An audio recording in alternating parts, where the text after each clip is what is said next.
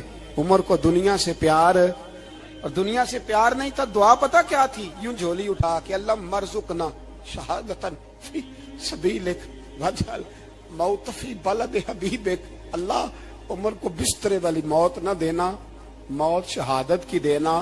پر میں میدان میں جا کے نہیں مرنا چاہتا, مجھے رسول اللہ کے شہر میں موت چاہیے, باہر جا کے نہیں.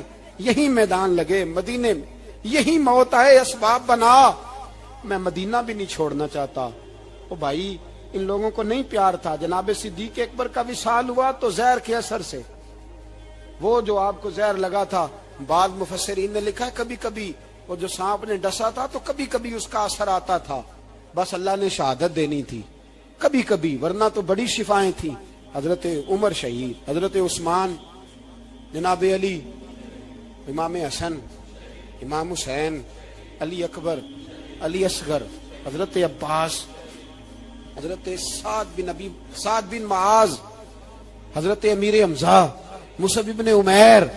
میرے محبوب نے تو لسٹ بنائی شہیدوں کی, لسٹ بنائی شہیدوں کی. شہادت سے پیار کیا رسول اللہ صلی اللہ علیہ وسلم کے غلاموں نے, پیار کیا شہادت سے. اسی لیے تو کافر اٹھ نہیں سکا کہ شہادت سے حضرت سعد بن معاذ رضی اللہ تعالیٰ عنہ کو زخم لگ گیا, جنگ سے زندہ آ گئے لیکن زخم ہے. رو کے کہنے لگے محبوبہ سارے شہید ہو گئے, میں ایسے ہی رہ گیا.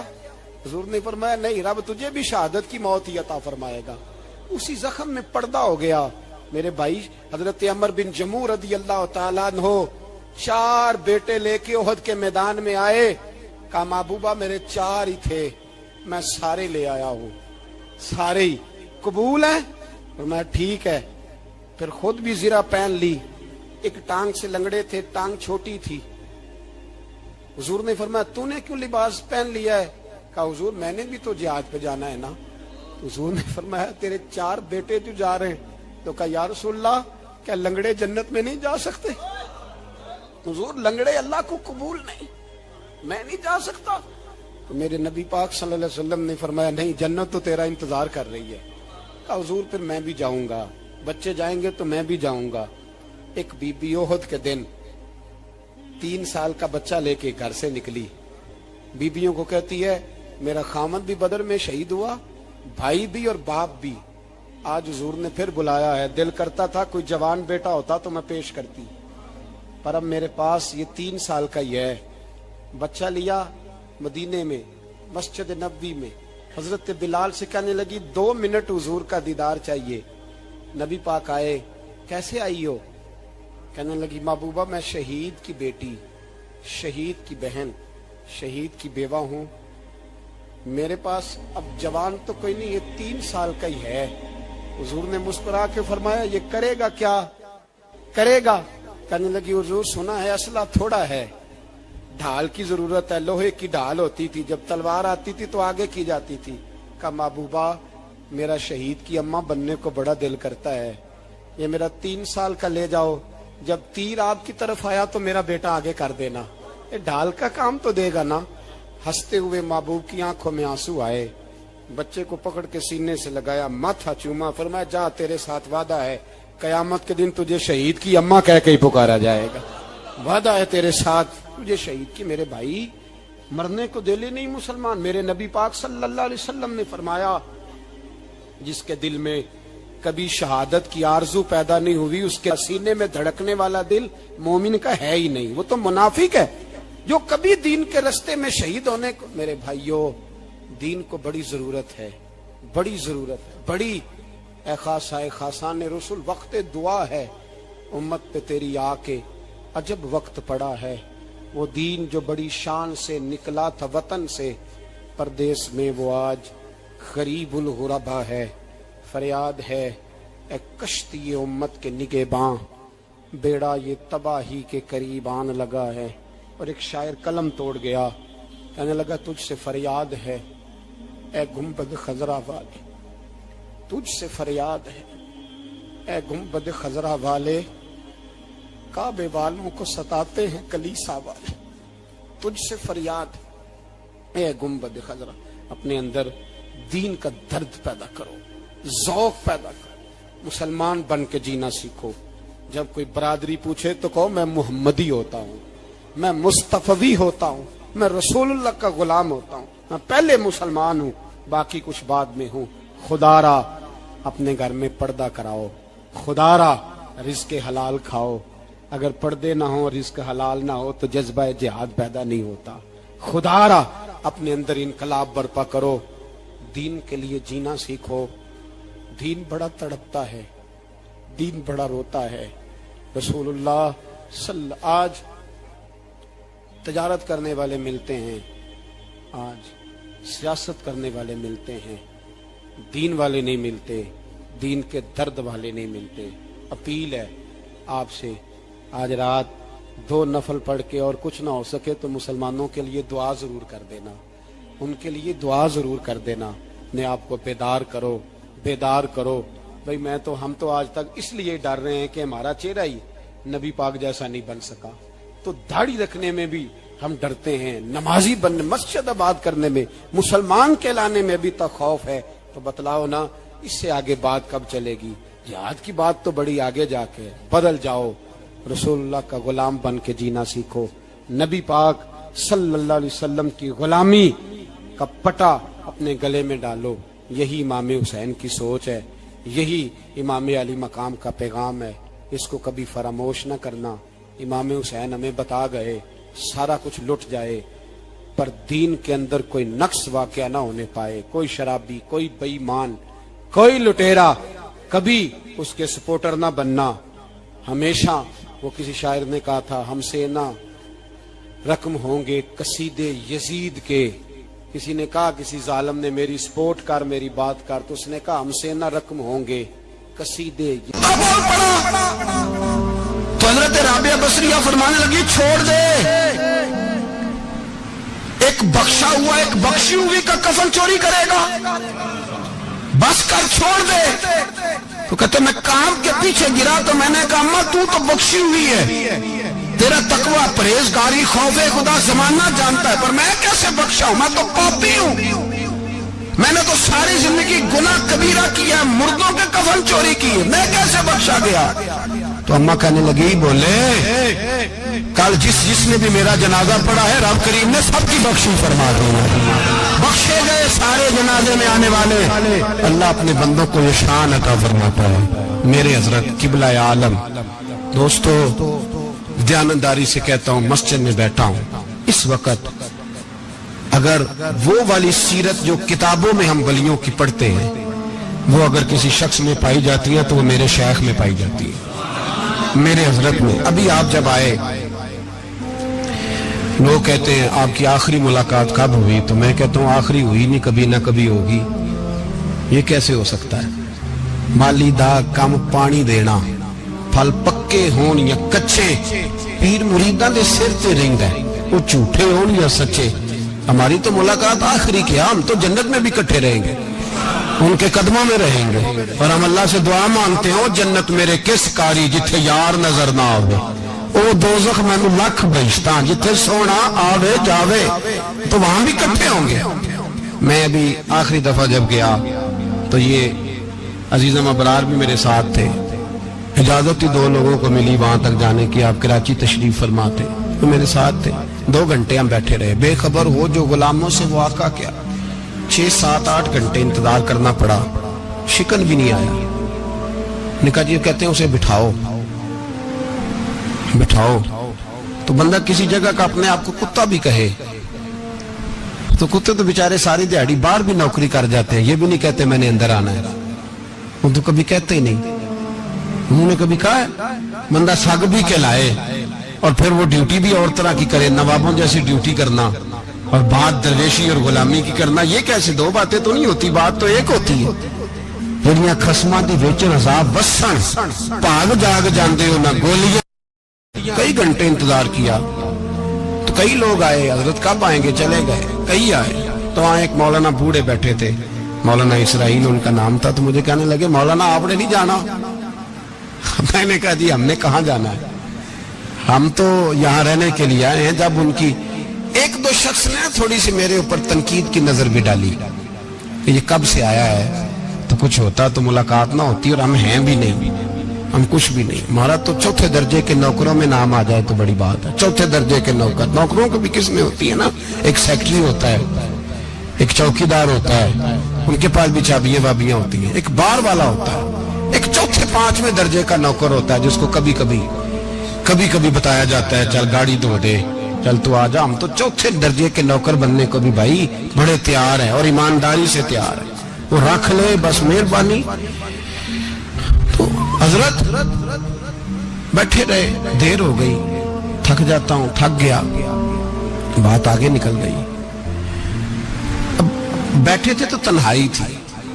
مجمع ہوا نا, جب مجمع بار محفل پہ حضرت ہمیں نہیں ملے, بار سیدھے مجلس پہ کئی سالوں کے بعد ملاقات ہوئی.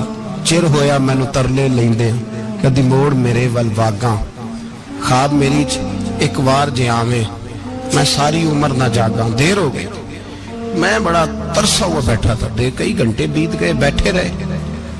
مرضی ہے نا جی, یہی رس بولے تے دی مہربانی. تو دیر کے بعد جب وہاں پہنچے نا, اسٹیج پہ سامنے حضرت کے پاس, حضرت سٹیج پہ آ گئے. تو میری طبیعت ہے کہ میں جب اپنے شیخ کے پاس بیٹھتا تھا تو سب سے پیچھے بیٹھنے کی کوشش کرتا تھا, اس لیے کہ بڑھ کے آگے ہونا کمال نہیں. کو پکڑ کے آگے کرے تو پھر بھی تھوڑی سی نوکری قبول ہونے کی بات سمجھو. پیچھے بیٹھ گئے ہم لوگ, میں بھی اور ابرار بھی, ہم پیچھے بیٹھ گئے. اب وہاں علماء اور مشائخ کا ڈھیر لگا ہوا تھا. حضرت کی نظر بظاہر خاصی کمزور ہے, لیکن جب بیٹھے تو یہ میرے ساتھ موجود تھے, آپ گواہی لے سکتے ہیں. حضرت نے فوراً نقیب محفل سے کہا کہ وہ پیچھے بیٹھا, اسے تو آگے بلاؤ. تو میں جب اٹھا نا تو آپ یقین کریں میرا دل کرتا تھا پھاڑ ڈالوں کپڑے, اور میں یہاں لوگوں کو بتاؤں کہ بے خبر ہو جو غلاموں سے وہ آقا کیا ہے. ہم لوگ آگے گئے, اور جب میں اسٹیج پہ ان کے قدموں میں بیٹھا تو مجھے کہنے لگے بچے کو بھی بلاؤ جس کو ساتھ لائے. اور جب میں بیٹھا, ایمانداری کی بات, میں نے سلام لی کان میں نے کہا حضور طبیعت کیسی ہے. فرمانے لگے تو جب سے آیا ہے مجھے تب سے پتا ہے تو بیٹھا ہے, تو جب سے آیا ہے مجھے تب سے پتا ہے. اب کل واپس چلے جانا اور جا کے وہاں دین کی نوکری کرنا. تو جب سے آیا ہے مجھے تب سے. مجھے فرمانے لگے کہ تو جب سے آیا ہے نا مجھے تب سے پتا ہے, جاؤ نوکری کرو. اور ایک جملہ کبھی نہیں بھولتا, فرمانے لگے میں تو تمہارے ساتھ ہی ہوتا ہوں. بس بات ختم ہو گئی, معاملات حل ہو گئے. باتیں بڑی ہیں, جو کروں تو کیا کروں, کہو تو راز حیات کہہ دوں, حقیقت کائنات کہہ دوں, وہ بات کہہ دوں جو پتھروں کے دلوں کو بھی پاش کر دوں. مجھے ایک شخص کہنے لگا ہر اسٹیج پہ چھائے ہوئے نظر آتے ہو. میں نے کہا کیا کروں, سب سے پیچھے بیٹھا ہوتا ہوں, سب سے پیچھے. لیکن وقت کا غوث اٹھا کے جس کو اسٹیج پہ بٹھائے اسے پیچھے کون بٹھا سکتا ہے. ہم وہ جڑیاں گڈیاں اب پہ ہی اڈیاں. ہم نے ان کی زندگی میں رانائی دیکھی ہے, غریب پروری دیکھی ہے. میں اتنا بڑا نذرانہ نہیں کبھی ان کو دے سکا. میں کسان کا بیٹا ہوں, میں تو ابھی 9th کلاس میں تھا, میرے ابا جی پردہ کر گئے تھے. میں نے بڑی غربت میں وقت گزارا ہے, لیکن مجھے ان کے ارب اور کھرب پتی مرید ہیں. کھرب, وہاں لوگ کروڑوں روپیہ لے کے لائنوں میں کھڑے ہوتے ہیں. میں غریب باپ کا بیٹا اور مستعار زندگی, لیکن میں نے انہیں عزت دیتے دیکھا ہے. میں نے دیکھا ہے وہ قریب بلانے والے, وہ پیار کرنے والے. میں نے ان کی غریب, لوگ کہتے ہیں میرا پیر غریب نواز ہے, اور قسم اللہ کی میرا پیر غریب نواز ہے. میں نے غریب نوازی دیکھی ہے, میں نے وہ رنگ دیکھا ہے, میں نے وہ جلوہ دیکھا ہے. ان کے نرگسی ہونٹ جب کبھی کبھی میرے پیشانی کا بوسہ لیتے تو مجھے یوں لگتا ہے کہ اللہ نے جتنی خوشبو دنیا میں رکھی تھی میرے شیخ نے ساری میرے وجود کے اندر اڈیل دی۔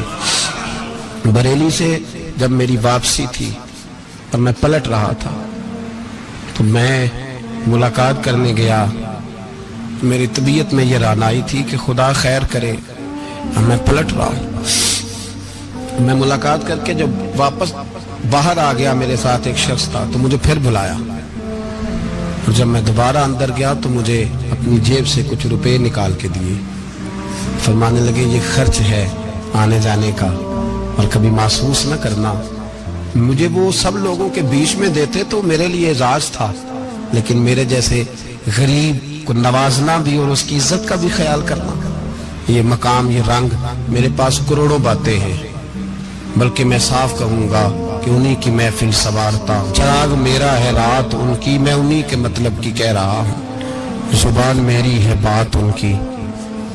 لوگ اپنے ابے کی گدی پہ بیٹھ کے بڑے لوگ ہوتے ہیں، لیکن میں نے بتایا کہ میرے ابا جی کسان تھے، کسی بڑی گدی سے تعلق نہیں، میں کسی جماعت میں کبھی نہیں گیا، کوئی سہارا نہیں لیا۔ مسجد بھی وہ ہے جہاں جب میں آیا تھا تو 3 لوگ نماز کے لیے ہوتے تھے تو کبھی تیسرا ڈھونڈنا پڑتا تھا، جو جتنے جلوے، جتنی رانائیاں، جتنا حسن، جتنی تازگیاں، اور میرے عزیزوں کے چہروں پر یہ جو نورانیت کا حسن آپ کو نظر آتا ہے نا، یہ میرے حضرت کی ہونٹ سے نکلی ہوئی صرف ایک دعا کا صدقہ ہے، صرف ایک دعا کا صدقہ ہے، صرف ایک دعا کا صدقہ۔ تو بھائی وہ کبھی کبھی یہ شعر پڑھتے ہیں نا میرے عزیز، تو وہ میرے لیے پڑھتے ہیں، میرے لیے شعر پڑھتے ہیں کہ جے کر سائیں وسون کچھ اجیاں نو پھر کیڑا مائی دا لال اجاڑ سکدا ہے، جے کر سائیں وسون کچھ اجیاں پھر کیڑا مائی دا لال۔ طاقت ہے کسی کی، ہمارے سامنے بھی کوئی کھڑا ہو سکتا ہے، کوئی باطل کوئی ہمارے سامنے بھی کھڑا ہو سکتا ہے۔ آپ یقین کریں جتنا دم خم اللہ نے میرے شیخ کی وجہ سے ہمارے سینے میں رکھا ہے، جہاں ہم ہوتے ہیں وہاں ہم ہی ہوتے ہیں۔ کوئی سہارا نہیں لیا زندگی میں، کسی کا نام لے کے اپنے آپ کو اونچا نہیں کیا، بس یہ تیری نظر کا کمال ہے اور میری زندگی کا سوال ہے۔ اور اس نظر پہ میں نے کہا مریں گے تو کفن پہ بھی نام لکھائیں گے، اور مریں گے تو قبر پہ کتبہ بھی تیرے نام کا لکھائیں گے، اور یہی جلوے لے کر کے انشاءاللہ جائیں گے، اسی نام سے پہچانے جائیں گے، اور انشاءاللہ وہاں بھی غلاموں کا رنگ نرالا ہی ہوگا۔ باتیں ہو ہی نہیں سکی، بھی تو ایک پہلو کھلا ہے، ابھی تو دفتر پیچھے پڑے، انشاءاللہ پھر ایک نشست رکھوں گا، ان کی باتیں پھر چھینوں گا، اور یہ باتیں ہوتی رہیں گی انشاءاللہ تعالی۔ مجھے لوگ پوچھتے ہیں ہر تقریر میں کہتے ہو میرے حضرت فرماتے ہیں، تو میں نے کہا کیا کروں، میں تو فرماتا ہی نہیں۔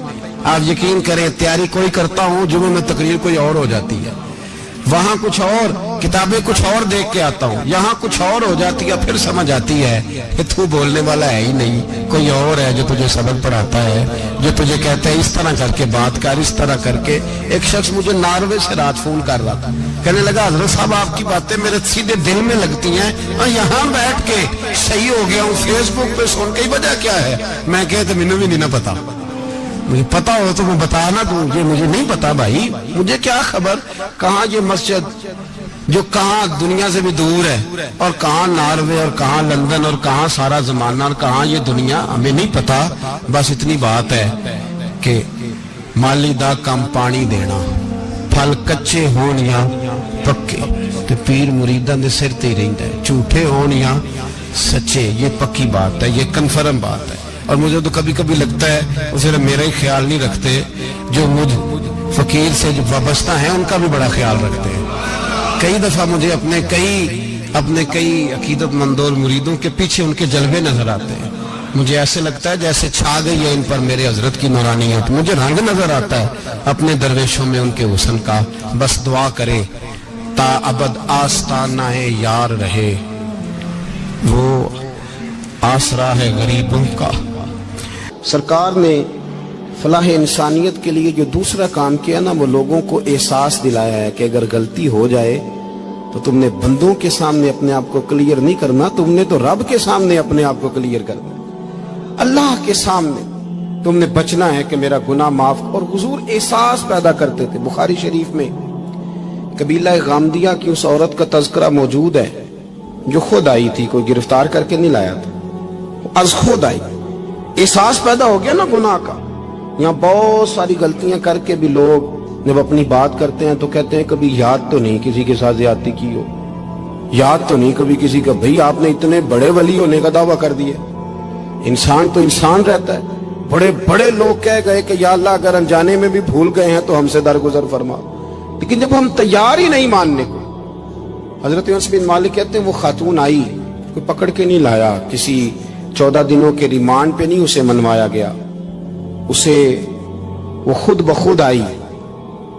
اور کریم محبوب علیہ السلام کے سامنے جب وہ کھڑی ہوئی تو اتنے درد سے میں نے کم لوگ روتے دیکھے ہیں جس درد سے وہ روئی. عرض کرنے لگی حضور میں غلطی کر بیٹھی ہوں, مجھ سے زنا ہو گیا, مجھے پاک کر دے. تو محبوب کریم علیہ السلام نے فرمایا تو کیسے ثابت کرے گی تو نے گناہ کیا؟ یعنی مجرم کو ثابت کرنا پڑ رہا ہے کہ میں گناہ گار. یہ وہ کمال ہے کہ انسانوں کو احساس ہونے لگے کہ یہاں ہم غلط ہیں.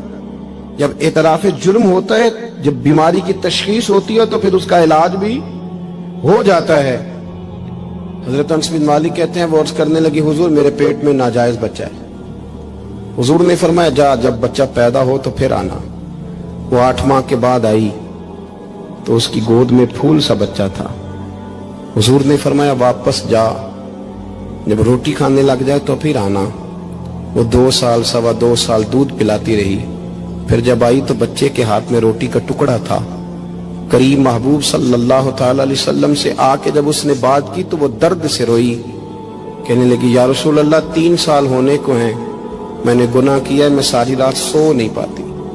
حضور تڑپتی, اگر اس حال میں مر گئی تو اپنے رب کو کیا منہ دکھاؤں, مجھے پاک کر دے, میرے حال پہ رحم فرمائے. محبوب کریم صلی اللہ علیہ وسلم نے بچہ ایک صحابی کو دیا, فرمایا بچوں کی طرح پالنا, اور کہا اسے لے جاؤ, پتھر مار مار کے اسے سنسار کر دو. صحابہ کہتے ہیں اسے پتھر لگ رہے تھے اور حضور بےچانی کے ساتھ ٹہل رہے تھے. آ کے خبر دی حضور وہ تو وصال کر گئی, انتقال ہو گیا. فرمایا یہاں تک تو بات اس کی تھی. حضرت انس بن مالک کہتے اب محبوب کریم نے صحابیات سے فرمایا اسے غسل دو, کفن پہناؤ, جنازہ تیار ہو جائے تو مجھے خبر کرنا. حضرت انس بن مالک کہتے ہیں غسل ہوا, کفن ہوا, جنازہ تیار ہوا تو حیران ہم تب ہوئے جب میرے محبوب نے فرمایا صفیں بناؤ, میں خود جنازہ پڑھاؤں گا, میں خود جنازہ پڑھاؤں گا. اور سرکار نے جنازہ پڑھایا تو ایک شخص کی زبان سے نکلا حضور اس ملعون کا معاذ اللہ جنازہ جس نے ناجائز بچہ جنا, اس کے لیے آپ دعا کر رہے ہیں, جنازہ پڑھا. حضور فرمانے لگے خاموش ہو جاؤ, تم نے گناہ دیکھا ہے اس کا احساس نہیں دیکھا, تم نے غلطی دیکھی ہے لیکن اس کی توبہ کا انداز نہیں دیکھا. اور صاحب کنز العمال نے یہ لفظ نقل کیے ہیں کہ کریم محبوب فرمانے لگے اس نے تو ایسی شاندار توبہ کی ہے کہ اگر میں اپنی ساری امت میں بانٹ دوں تو اللہ سب کی مغفرت فرما دے گا. احساس جب پیدا ہو جاتا ہے نا اپنے دل کے اندر کہ یہاں میں غلط ہوں. ان العبد اذا اعترف ثم تاب تاب اللہ علیہ او کما قال نبی صلی اللہ علیہ وسلم, رواہ مشکات. حضور نے فرمایا جب کوئی بندہ کہتا ہے نا اللہ میں بھول گیا تھا, اور پھر وہ توبہ کرتا ہے تو رب اس کی توبہ کو فوراً ہی قبول فرما لیتا ہے. پہلی بات یہ کہ عقائد کو مضبوط رکھیں, مضبوط عقائد. اور یہ جو آج کل ایک اور ماحول چل رہا ہے کہ تھوڑا ادھر کو تھوڑا ادھر, عقائد وہی درست ہیں جن کی تشریح شیخ عبداللہ محدث دہلوی نے فرمائی. عقائد وہی درست ہیں جن کی بابت حضرت مجدد الفسانی لکھ گئے, اور ان سب کو اگر کھلا کر کے بیان کیا تو امام احمد رضا فاضل بریلوی نے بیان کیا. انہی بزرگوں کی باتوں کو کھول کر ہمارے سامنے رکھا. مضبوط عقائد کی زندگی گزاریں. اور دوسری بات, اگر کبھی کوئی غلطی ہو جائے پھر اس کا احساس پیدا کریں, پھر اس سے توبہ کریں.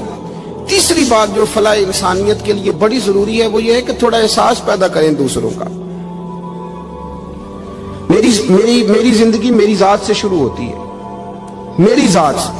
میرے سے ہنس کے بولو, میری بات مانو, میرے پیچھے چلو, میرے آرام میں خلل نہ آئے, میری طبیعت کے مطابق. بھئی آپ کی طبیعت کے مطابق چلیں تو پھر تو آپ بہت بڑے خود غرض ہوئے کہ آپ نے صرف اپنے لیے سوچا. محبوب کریم کا کمال یہ تھا کہ حضور نہ دوسروں کا بڑا احساس فرماتے تھے. آپ بخاری مسلم کی وہ حدیث پڑھیں تو حیران ہو جائیں. کہ سرکار فرماتے ہیں میں جب نماز کی نیت باندھتا ہوں تو میرا دل کرتا ہے میں لمبی نماز پڑھاؤں. جب میرا کسی کام کرنے کو دل کرے تو پھر میں ساری دنیا کچلنی پڑے تو میں کر جاتا ہوں. لیکن حضور فرمانے لگے کہ میرا دل کرتا ہے میں لمبی نماز پڑھاؤں، لیکن پھر میرا خیال آتا ہے کہ پیچھے بوڑھے بھی ہیں، بیمار بھی ہیں، بچے بھی ہیں. یا رسول اللہ، نماز اللہ کی اور خیال بندوں کا. فرمایا میں بوڑھوں، بیماروں اور بچوں کا خیال کرتے ہوئے اللہ کی نماز کو مختصر کر دیتا ہوں. احساس جب طبیعت ہمارے ہاں نا تیزی کے ساتھ احساس ختم ہوا ہے، تیزی کے ساتھ ہم نے اتنی نفی شروع کی. ہمارے تو اہل تصوف میں اللہ ماشاءاللہ اب تربیت کا طریقہ یہ ہے کہ صرف میں ہوں، میرے سوا کوئی بھی نہیں. صحابہ کرام علیہم رضوان کی عادت تھی کہ جب کسی سے ملاقات کرتے تو السلام علیکم کے بعد سورہ عصر کی تلاوت کیا کرتے تھے. اس کا مقصد ایک دوسرے کو سبق یاد کرانا ہوتا تھا، نئے سرے سے عزم نو کرنا ہوتا تھا. اس سورت کے مضامین ایک دوسرے کو یاد کرانا مقصد تھا. سورہ بڑی معروف ہے اور قرآن مجید کی جو الفاظ کے لحاظ سے مختصر صورتیں ہیں ان میں سے ایک ہے. اللہ تبارک و تعالی نے قسم اٹھا کے کہا والعصر، محبوب مجھے تیرے پاکیزہ زمانے کی قسم ہو. محبوب تیرے خوبصورت وقار والے، خلوص والے، پاکیزہ بھائی چارے والے تیرے زمانے کی مجھے قسم ہو. ان الانسان لفی خسر، بے شک انسان نقصان میں ہے. مطلق فرما دیا، تاکید لگا کے، ان الانسان لفی خسر، بے شک انسان نقصان میں ہے. یا اللہ سارے، فرمایا الا الذین، سوائے ان لوگوں کے. کون؟ جن میں 4 خوبیاں پائی جائیں. الا الذین آمنوا، ایک تو وہ ایمان لائیں، وعملوا الصالحات، اور پھر نیک اعمال کریں. ایمان لائیں، نیک اعمال کریں اور پھر چپ نہ کر جائیں. وتواصوا بالحق، پھر حق بات کا اعلان کریں. ایمان لائیں، عمل صالح کریں. تیسرا کام کیا کرنا ہے؟ چلیں سارے بولیں گے تو اعلان بھی ہوگا نا. ایسے تھوڑی ہوگا کہ 1-2 آدمی اعلان کرے تو دنیا جاگ جائے. حق بات کا اعلان کرنا ہے. ایمان لانے کے بعد، عمل صالح کرنے کے بعد تیسرا حکم کیا ہے؟ آپس میں حق بات کی تلقین کرو. اور حق بات کی تم تلقین کرو اور پھر تمہیں کوئی کہے کچھ نہ، پھر تم پہ ظلم نہ ہو، پھر تمہیں ستایا نہ جائے. یہ کیسے ہو سکتا ہے؟ پھر تم بڑے پاک صاحبزادے، پیرزادے، علامہ صاحب، سیاستدان، بیوروکریٹ بن کے بڑی ایک طرف ہو کہ آرام سے زندگی گزارو سارے. تم یہ کیسے ہو سکتا ہے؟ وتواصوا بالحق، جب تم حق بات کی نصیحت کرو گے پھر تکلیف آئے گی. پھر کیا کرنا ہے؟ وتواصوا بالصبر، پھر ایک دوسرے کو صبر کی نصیحت بھی کرنی ہے. وتواصوا بالحق، ایمان لانے کے بعد، عمل صالح کرنے کے بعد تیسرا کام کیا کرنا ہے؟ ایک دوسرے کو حق بات کی نصیحت کریں. اور پھر رستے میں تکلیف آئے گی، آزمائش آئے گی. پھر کیا کریں؟ وتواصوا بالصبر، پھر صبر کی تلقین بھی کریں. یہ قرآن مجید نے 4 شرطیں لگائیں. فرمایا جس بندے میں یہ 4 خوبیاں پائی جائیں گی اسے اللہ کامیابی عطا فرمائے گا. مسلمان کی سوچ کے خلاف ہے یہ بات. یہ قرآن کی فکر کے خلاف ہے کہ اپنی فکر کرو. برما کے لیے، کشمیر کے لیے، فلسطین کے لیے بات نہ کرو، اپنی فکر کرو. یہ قرآن کی سوچ کے خلاف ہے، یہ قرآن کے پیغام کے خلاف ہے. اس لیے کہ اگر صرف اپنی بات ہوتی تو آمنو اور عاملوا الصالحات پہ بات ختم ہو گئی ہوتی، پھر بات آگے نہ چلتی. جب کہا گیا وتواصوا بالحق، حق بات کی تلقین کرنی ہے. اگر بات صرف اپنی ذات کی ہوتی تو ٹھیک ہو گیا تھا، نماز پڑھی، روزہ رکھا، حج کیا، ختم ہو گئی.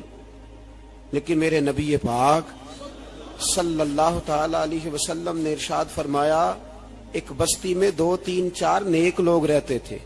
میرے پیارے کریم رسول فرماتے ہیں